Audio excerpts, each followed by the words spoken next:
They are relentless, they are relentless in their drive to make profits right now, now, now. The land is burning, the fish are dying. Could this be our final bow? We will fight them, we must fight them. We will turn them back and we know how. For our climate and for our future, the time for action is right now. We will fight them, we must fight them. We will turn them back and we know how. For our climate and for our future, the time for action is right now.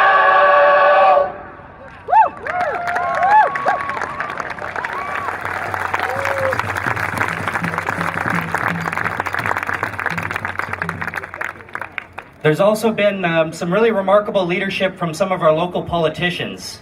And, having the support of our elected officials means a lot. Some people say that this is federal jurisdiction, so, maybe it's not an issue for municipal government or provincial government. But I think the truth is that we all have a voice. Every single one of us has a voice and has power and has ability to make change. And of course, our elected officials have an even bigger voice than we do a lot of the time. And having them on board brings a lot more people with them. It brings an awareness and an understanding that these aren't just fringe issues. This is something that all of us should be concerned about, that there's good reasons to be concerned. And I've been really inspired by the leadership of the Mayor of Burnaby, Derek Corrigan. I'm so thankful that he's here today with us to share a few words. Without any further ado, Mayor of Burnaby, Derek Corrigan. Either one is okay. Well, welcome everyone. Welcome to Burnaby. I'm so pleased and proud for you to see our city on such a beautiful day. I wanted to start out by letting you know that sunshine is a municipal responsibility, rain is a provincial responsibility, and sleet and hail are a federal responsibility. And we feel like we're in the midst of sleet and hail, even though the sun is shining today. I want to thank our friends from the Tsleil-Waututh Nation for being here today. Our neighbors with whom we share this land are very important to us, and from the very beginning of this fight, the Tsleil-Waututh have been on our side. We have had meetings a year ago discussing how we were going to approach it in a coordinated way. And I really appreciate the effort that they've put into ensuring that their voice is heard and that they are partners with us in approaching what we think is a travesty in regard to the environment in our communities.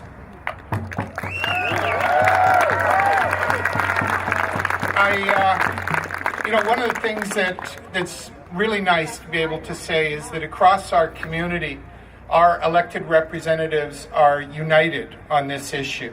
Whether it's our federal MPs, Peter Julian and Kennedy Stewart, or whether it's our local MLAs, well, most of our local MLAs, and one of which is my wife, Kathy Corrigan, or Jane Shin. I know Jane would love to be here today, and certainly on the part of Raj Chauhan. Each of them have stepped up and indicated that they are opposed to the Kinder Morgan pipeline, and they intend to do everything they can to ensure that it's not built, and we need that kind of support.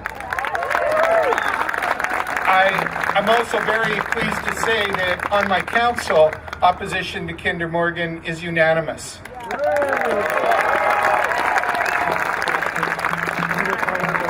Speaking of councils, I want to recognize today is that I don't know if any of my councillors have arrived yet. They are scattered at events across Burnaby, some of them doing my work. But I did want to recognize two ex-councillors from the City of Vancouver who took the time to come out here to see us. I want to recognize Fred Bass. Where are you, Fred? Nella Woodsworth. And someone very, very special to me and to the city is here with us too. Most of you will remember my predecessor, Doug Drummond. And his wife, Jean, is here with us today because she lives right in this neighborhood on West Ridge Street. Jean Drummond. Doug Drummond was a Freeman.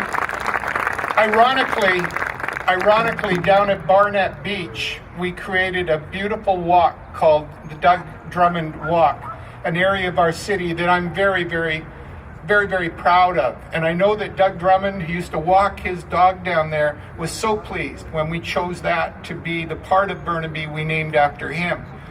It's ironic that if there were a spill from these tankers, the first place that would be ruined is that beautiful walk and beautiful Barnett Beach. That is appalling. We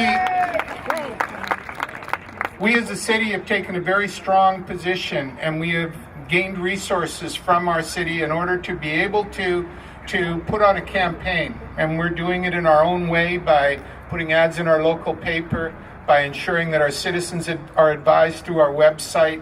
We are working to expand that interest into other cities. We have a great partner already in the city of Vancouver, where Gregor Robertson has shown incredible leadership in stepping up on this issue to oppose the Kinder Morgan pipeline, because he knows the impact of that tanker traffic on our inlet and our coast, and he's prepared to stand with the city of Burnaby in opposition. Thank you, Gregor, for doing that.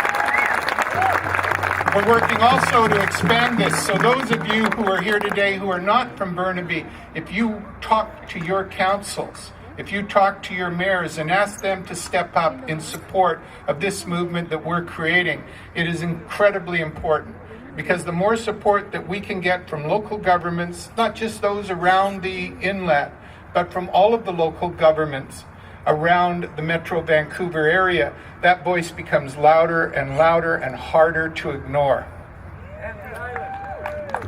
We want all of British Columbia to know that here on the Lower Mainland, we are not prepared to accept the potential for environmental disaster in order to feed the war chests of corporations that have no interest in Canada or the Canadian people.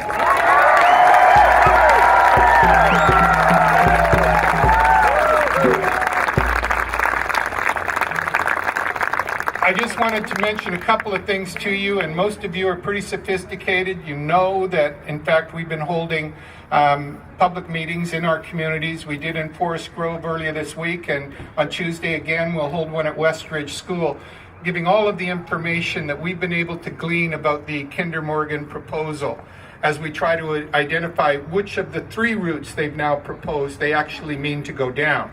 We have provided information on the expansion of their tank farm on Burnaby Mountain, the worst place in the world to have a tank farm. And we're going to have 15 million gallons of dirty oil in tanks on that mountain. The conflagration that could happen would not only destroy the neighborhoods around it, but would burn up into the university and take away Burnaby conservation lands. We just can't let that happen.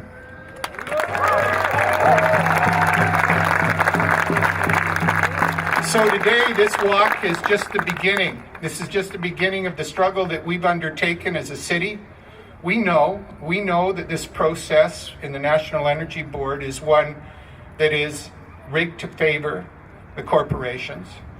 We know that this is not really an opportunity for the public to be heard. It is simply an exercise that they're going through in order to get to the point, which is to justify putting this pipeline through British Columbia's natural areas and through our city. We know that's the process. The one way that we can defeat it, though, and we're following the process, we have our lawyer, Greg McDade, working hard for us, but the one way that we can fight this is by people like you, making contact with more and more people to take this issue to the people of British Columbia, to the people of the Lower Mainland. The only force that will stop this pipeline is you. Politicians can't do it, but people can. So today is the first step on the way to defeating the Kinder Morgan proposal and keeping Burnaby the beautiful community it is. Thank you very much.